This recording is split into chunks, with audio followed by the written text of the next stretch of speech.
जुल्म का ये ज़ाब्ता, जुल्म का ये बिस्मिल्लाहिर्रहमानिर्रहीम। सबसे खालिद गर्देजी साहब का शुक्रिया। वैसे आप यहाँ आना चाहते तो कोई आपको रोकता ना, क्योंकि हमारी पुरअमन धरना पुरअमन तहरीक है। कहीं आपको रुकावट हमारी तरफ से या हमारी मुज़ाहिरीन की तरफ से आपको ना मिलती। बहरहाल शुक्रिया आपका कि आपने याद किया। पहले भी आप तहरीक के हवाले से इंटरव्यूज़ करते रहे, हम उसके भी आपके आपके साथियों के आपके सारे उस चैनल के शुक्रगुज़ार हैं। खालिद साहब, बुनियादी तौर पर यह चीज़ है कि देखें, जब गोली चलती है, गोली चलने के बाद गोली पे नहीं लिखा होता कि वो किसको गोली लगेगी। आम पब्लिक में जब इस तरह की सूरत हाल पैदा होती है, फायरिंग होती है, शहादतें होती हैं, लोग ज़ख्मी होते हैं, तो फिर जो, क्योंकि जॉइंट अवामी एक्शन कमेटी कोई तंजीम नहीं है, जॉइंट अवामी एक्शन कमेटी एक अलाइंस है जिसमें हर मकबा फ़िक्र, हर तरह के लोग इसमें शामिल हैं। दूसरा, जब इस तरह की कोई तसादम की सूरत हाल पैदा हो जाए, शहादतें हो जाएँ, ब्लड शेड हो जाए, तो ऐसी सूरत में जो स्टेज होता है वो आप किसी को रोक नहीं सकते कि वो स्टेज पे आके बात ना करे, क्योंकि आम पब्लिक का स्टेज होता है, ये किसी पार्टी का स्टेज नहीं होता। तो ऐसे में बहुत सारे लोग गुफ्तगू करते हैं अपने अपने अंदाज में। हमारी उन पहले भी हम ऐलान करते रहे कि ऐसी गुफ्तगू जो मजमे के अंदर जो हमारी तहरीक के जो SOPs हैं या तहरीक के जो चार्टर ऑफ डिमांड है उससे हट के अगर वो गुफ्तगू करता है तो उससे हमारा कोई तल्लुक़ नहीं, क्योंकि हम बार बार ये चीज़ें वाज़ह कर चुके हैं कि ममलकत के पाकिस्तान की सालमियत, पाकिस्तान की अवाम के साथ हमारा ना कोई लड़ाई है ना झगड़ा है। और बिलखुसूस जो पाकिस्तानी हुकूमत है या जो इदारे हैं मुक़तदरा है, उनकी जो पॉलिसीज़ हैं, जो हमारे बारे में जो पॉलिसीज़ हैं, जिस तरह ये पॉलिसी बनाई गई कि इनको कुचला जाएगा पुरअमन मुज़ाहिरीन को, हम तो उसके ख़िलाफ़ बात करेंगे, ये हमारा हक़ बनता है। लेकिन ये मैं समझता हूँ कि कोई इज्तिमाई तौर पर ना तो हुकूमत की पॉलिसी है, ना इदारे की पॉलिसी है, ना आर्मी की पॉलिसी है, ना इस्टेब्लिशमेंट की पॉलिसी है। ये पॉलिसी दरअसल चंद ऑफिसरान की पॉलिसी हो सकती है, इज्तिमाई नहीं हो सकती। दूसरी बात, माजरीन के हवाले से मैं वजाहत करता चलूँ कि पहले बहुत सारी चीज़ों को कंफ्यूज किया जाता है, इसलिए कंफ्यूज किया जाता है कि ताकि अपने उस गलत बयानिए को, झूठे बयानिए को तक़वियत दी जाए। मैं समझता हूँ कि माजरीन जम्मू कश्मीर हमारे रियासत जम्मू कश्मीर का हिस्सा है, हमारे जिस्म का हिस्सा है। भारतीय मकबूजा कश्मीर, पाकिस्तान के ज़ेर इंतज़ाम कश्मीर, गिलगित बल्तिस्तान, ये रियासत जम्मू कश्मीर की एक सारा वो उसकी एक वदत है। इसके मुख्तलिफ हिस्से बखरे हुए हैं, लेकिन हमारे आपस में रिश्ते, आपस में जो एक वतन का जो रिश्ता है, रियासत का रिश्ता है, वो नहीं ख़त्म हो सकता। माजरीन के हवाले से जो कन्फ्यूजन फैलाया जा रहा है, मैं समझूंगा कि हमारा जो स्टांस है, जो पाकिस्तान के अंदर जितने भी मुकीम जम्मू कश्मीर के माजरीन हैं, हम उनको कदर की निगाह से देखते हैं। मसला ये है कि ये जो माजरीन की 12 सीटें हैं, इनकी आड़ में बहुत सारे जाली स्टेट सब्जेक्ट के ज़रिए ऐसे लोगों को आगे लाया जाता है कि जिनका माजरीन जम्मू कश्मीर से तल्लक नहीं है, और फिर ऐसे लोग को वोटर लिस्टों के अंदर ऐसे लोग डाले जाते हैं, उसमें उस लिस्टें मरतब की जाती हैं कि जिनका माजरीन जम्मू कश्मीर के साथ तल्लक नहीं है। और यही जो 12 सीटों पर मुंतखब होकर आने वाले असम्बली के अंदर जब ये, क्योंकि जाली स्टेट सब्जेक्ट की अप्रूवल, जाली स्टेट सब्जेक्ट जो है उसकी अप्रूवल यही 12 लोग देते हैं, और उनमें से ख़ुद वो 12 मशकूक होते हैं। तो ऐसे में जो हमारा इख्तलाफ इस चीज़ पे है, एक तो वहाँ पे जाली तौर पर फ़ंड्स को वहाँ ट्रांसफ़र किया जाता है, और उन सीटों को, उन लोगों को एक टूल के तौर पर यहाँ पे आज़ाद कश्मीर में सियासी अदम इस्तेकाम पैदा किया जाता है उस टूल के, और फिर फ़ंड्स जो जाली तौर पर वहाँ पे ट्रांसफ़र किए जाते हैं। फिर जो है उनको मिनिस्टर्स की जो आला ओहदे दिए जाते हैं, मुफ्ती मिनिस्टर दी जाती है, वो किसी सूरत, हालांकि एक आदमी गुजरांवाला गुजरात में बैठा हुआ है तो वो आज़ाद कश्मीर के मामलात उससे बिल्कुल लातल्लुक़ रहता है। तो ऐसे में हमारा इख्तलाफ इन चीज़ों और फिर साथ जो है हमारा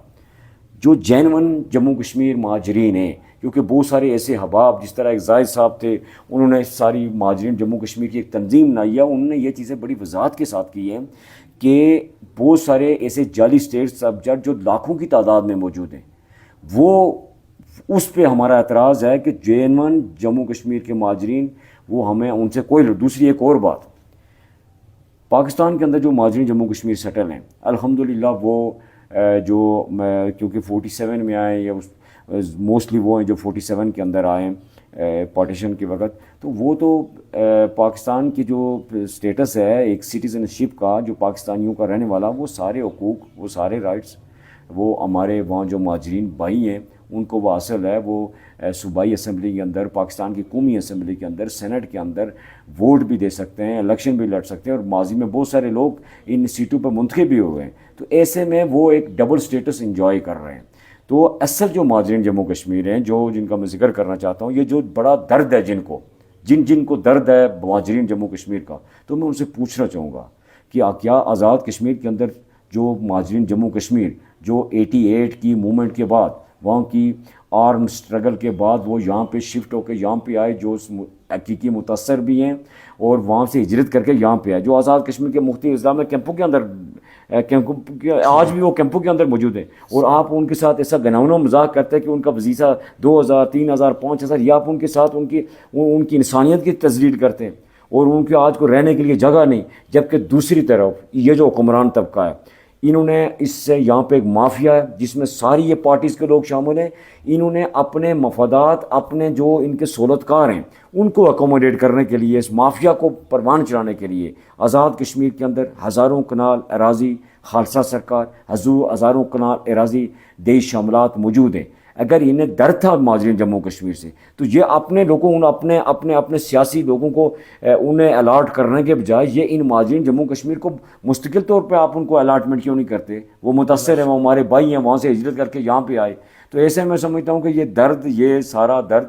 یہ اپنے سیاسی پوائنٹ سکورنگ، اپنے سیاسی مقاصد کے لیے ہے۔ یہ قطعاً ہم جموں کشمیر کے مہاجرین وہ ہمارے بھائی ہیں، وہ آزاد کشمیر کے اندر ہیں، وہ پاکستان کے اندر ہیں، دنیا کے کسی خطے کے اندر ہیں۔ ریاست جموں کشمیر کا رہنے والا جو بھی باشندہ ہے، ہمارا پالیسیوں اور طریقہ کار سے اختلاف ہے، اپنے بھائیوں سے کوئی اختلاف نہیں ہے، وہ ہمارے بھائی ہیں۔ دیکھیں، تحریکیں جو ہوتی ہیں جب آگے بڑھتی ہیں،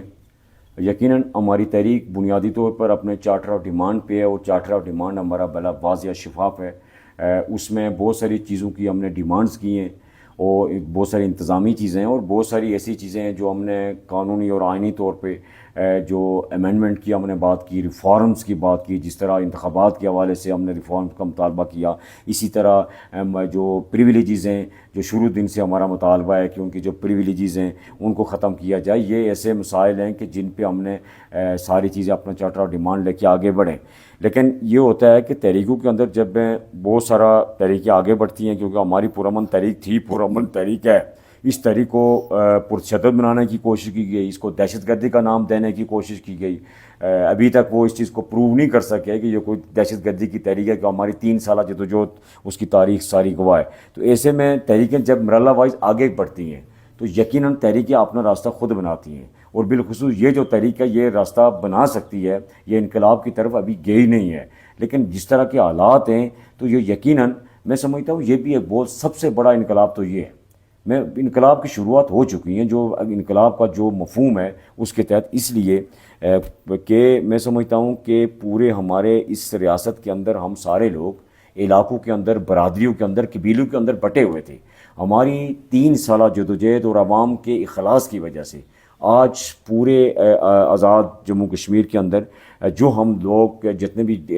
مختلف تعصبات کا شکار تھے، آج وہ ساری چیزیں ختم ہو چکی۔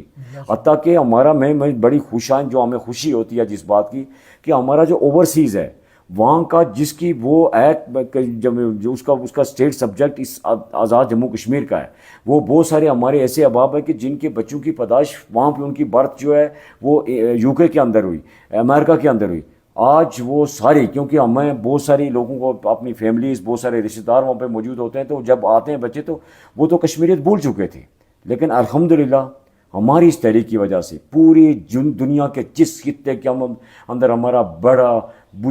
بچہ، بچی، عورت، ہماری خواتین، مائیں، بہنیں، بزرگ، جو بھی یہاں پہ موجود تھا، دنیا کے جس خطے کے اندر ہی موجود تھا، وہ ایک اپنا جموں کشمیر کا شہری بن کے وہ سامنے آیا۔ تو یہ ایک شعور بیدار ہوا۔ یہ یقیناً انقلاب کی نشانی ہے کہ عوام ان حکمران طبقے کے خلاف، جو 78 سالوں کی محرومیت تھی، اس کے خلاف جو ہے ایک قوم بن کے سامنے آئے، اور پورے نہ صرف ریاست کے اندر بلکہ بیرون ریاست۔ تو یہ میں سمجھتا ہوں کہ یہ انقلاب کی یقیناً نشانی ہے۔ جب تحریکیں بہت تدریج آگے بڑھتی ہیں، وہ اپنا راستہ خود بناتی ہیں۔